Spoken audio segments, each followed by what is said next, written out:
Welcome back to Rebuilding Silverwood. This is Swag, and on today's episode, we're doing things a little different.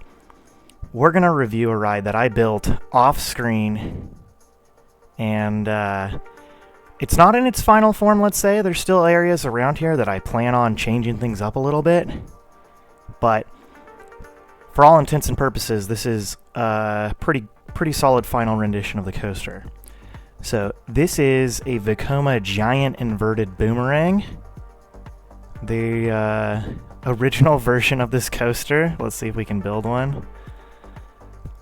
On here, so we use the compact inverted, and we got Deja Vu. And the colors are a little different based on my palette, but you can see right here that this is the default park in giant inverted Boomerang. So you can tell I did a little bit more than the typical Boomerang.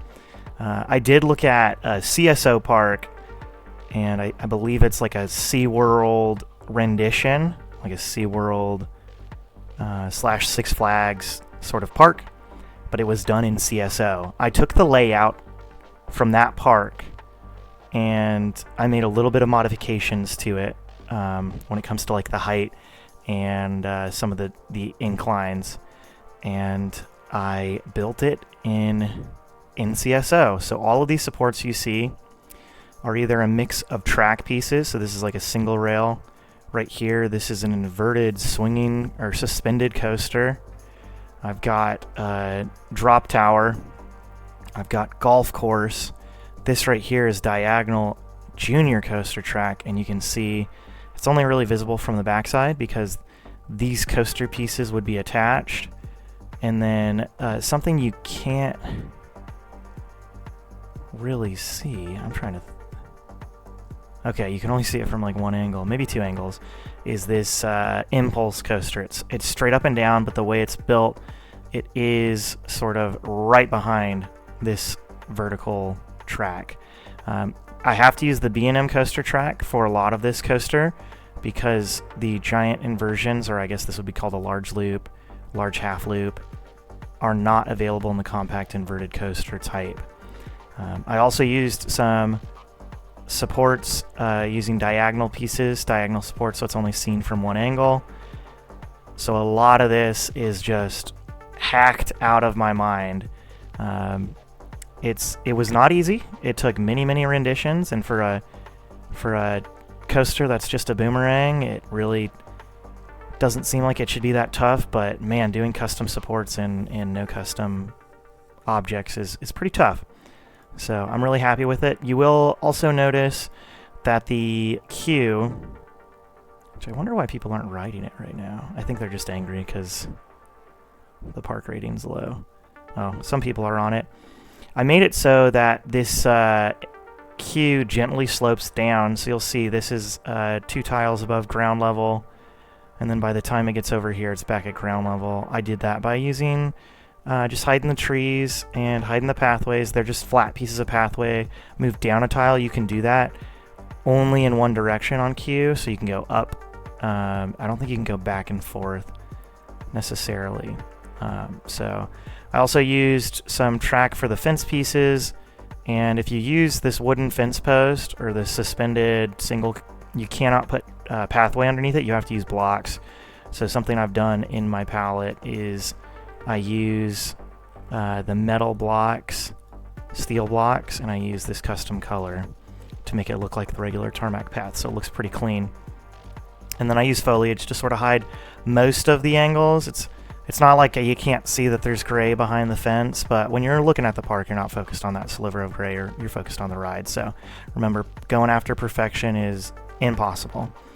So it's actually really cool to see how much more context is in the park. When I finished building this, this whole area, this barbecue area, was not there.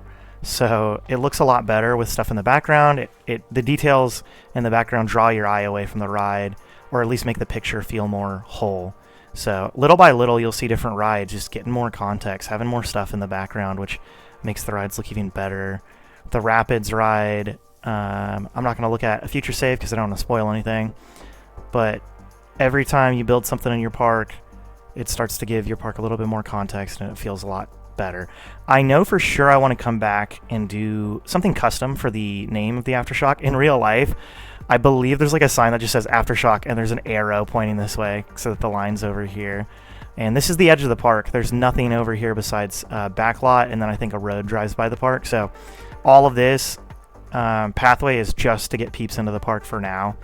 So nothing too important when it comes to that.